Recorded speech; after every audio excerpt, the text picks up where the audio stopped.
Welcome back to Sports by GSMC Podcast Network. I am your host, Jeremy Lapidus. If you are just tuning in, we just finished talking about the robo-umps not making an appearance in 2025, what that means for the future of the MLB, and if it should be implemented at any point in the future. Earlier in the show, we talked about the Pacers losing Tyrese Haliburton and losing Game 2 to the Celtics. Now they're down 0-2 in that series as it heads back to Indiana. We talked about the death of amateurism in the realm of college sports. So it's a big deal, completely shaking the foundation of the NCAA. And we talked about the double overtime thriller between Connor McDavid and the Oilers and the Dallas Stars, as Connor McDavid scores his first overtime game-winning goal in the playoffs. And like I said, we just finished talking about robot umps. In this segment, we're going to finish off our show staying in the realm of baseball, talking about the Yankees. A quote came out from the Yankees, talking about how they don't think they need a $300 million roster to win a championship, and it might be too much. And we'll talk about whether or not that is right and how that kind of mindset might change the future of baseball. But before we get into that, remember, if you like to be an even bigger part of the show than you already are, all you need to do is go to gsmcpodcast.net. Leave a tip or donation with a message in it. That message should pop up on the bottom of the screen for you, me, and everybody else around the world to see. Appreciate anything you guys do give. I appreciate you guys interacting. If you have a burning question about sports, go ahead and leave it in the comments. I will get to it as soon as I possibly can. Once again, that link is gsmcpodcast.net. But like I was saying, we're going to finish off our show here talking about the Yankees.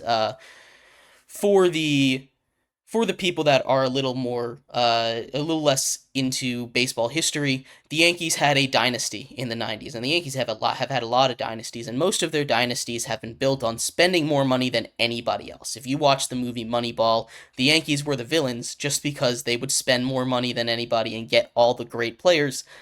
And for a time, that works. You know, if you have an owner with unlimited money, like we see the Dodgers have right now, they go spend over $1 billion last offseason. $700 million on Shohei Ohtani, $300 on Yoshi Yamamoto. They went and signed Tyler Glass now as well. But $1 billion for two players is kind of insane. But when you have the money to do it, I guess that's just what you're gonna do.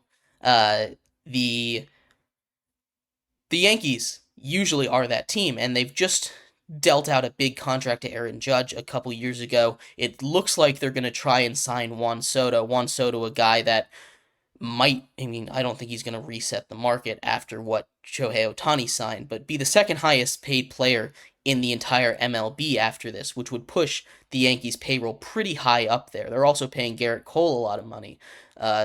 So it's an interesting statement coming from the Yankees, as they do have a lot of money coming off the books this season, but like Anthony Rizzo is one of those guys coming off the books.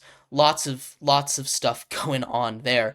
The Yankees payroll is getting smaller, and it's kind of a trend that we've seen in baseball, especially with small market teams. Baseball is one of the only sports, maybe the only major North American sport. Not sure how soccer works exactly, and that's my fault. But maybe the only major sport in the world where they don't have a salary cap, where they don't have a salary floor, and teams like the Oakland Athletics take full advantage of that. There was the story where their entire roster was making less money than Max Scherzer in one season, and it's ridiculous. One guy should not be making more money than 26 guys combined when you're all playing professionally in the same sport. You know, you're playing in the same league.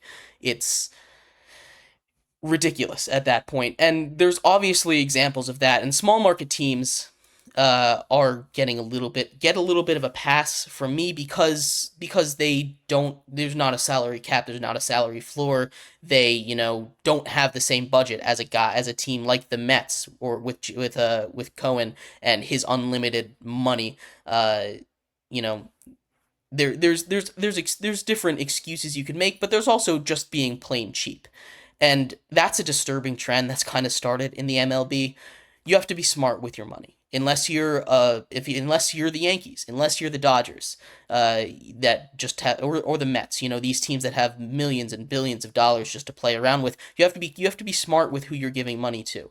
The Rays are a great example of this. They keep finding great talent for cheap, and then they finally paid somebody, and it did not go well. That he turned out to be a very bad person, and he's no longer in the MLB for good reason. But now the Rays are struggling. They have a lot of money tied up in this guy that is very bad. A very, very bad guy. But, you talk about the Royals, who went on their World Series run in 2014 and 2015, winning one of them, and they went down to the depths of the sport right after that because they didn't have the money to re-sign all their guys. And they're starting to be on the rise again. They have this great pitching. They have Bobby Witt Jr., and they're on the rise again. They're having a resurgent season, and they're a really fun team to watch. But you see the discrepancy between these teams, and with the Yankees saying they're not going to spend as much, I'm curious to see if they are going if this is going to incentivize lower money on these contracts, right? And I'm not sure if this really even means anything at all, quite honestly, because they're going to pay Juan Soto a lot of money, and it doesn't matter. It really doesn't. They're at the luxury of deciding when they want to spend a lot of money and when they want to hold out and not spend a lot of money, which is a luxury that a lot of these smaller teams have. Talking about the A's, like Kelsey said, they're moving to Vegas, not next year. They're out of their stadium. They're moving to Sacramento next year for the couple seasons before their stadium gets finished in Vegas. But hopefully when they move to Vegas, a bigger market, they'll start to spend more money, and you can start to have a fan base grow around a good team. Especially when you go to a new city, you need to build a fan base. Otherwise, and you need to not be scared to spend money, especially when you're going to a city like Vegas. You got to be able to make that gamble, and it's hopefully they're able to do it. That's the one positive with them moving to Vegas. I think it's kind of disgusting that they did that. That they just shunned the city of Oakland, because Oakland clearly loves them. I can't. Are you serious, Kelsey? Do they really make 75K a year? I might have to go do that. But no, the Yankees are a very rich organization, and like I said, I don't think this really means anything in the grand scheme of things, because they still have to go pay their guys. So we'll see if this is actually a trend that they're going to follow. But uh, they had a deal in Oakland that the owners just didn't want to get it done. But yeah, overall, I don't think this means anything. I think this is him just saying, "Hey, I don't want to spend so much money." But if he has to, he will. I think this is just a public negotiation tactic with Soto to get him to come down from his number a little bit. Because I think Soto has all the leverage right now. The Yankees aren't this good without him, especially the way that Judge started out. And I don't think there's a guarantee that he even stays in New York. Little biased heart of mine wants him to come back to Washington, but that's not happening anymore. Maybe at the beginning of the season. But anyway, thank you everybody so much for tuning in to today's episode of Sports by GSMC Podcast Network. Like I said, I will be on Garrison's show, the hockey podcast on GSMC Podcast Network, later tonight. That starts at 9:30 Eastern Time. Appreciate all of you guys for tuning in today. Hope you have a great weekend, and we will be back on Monday talking about everything, all the big moments that happened over the weekend in the world of sports. And I will see you then. Bye-bye.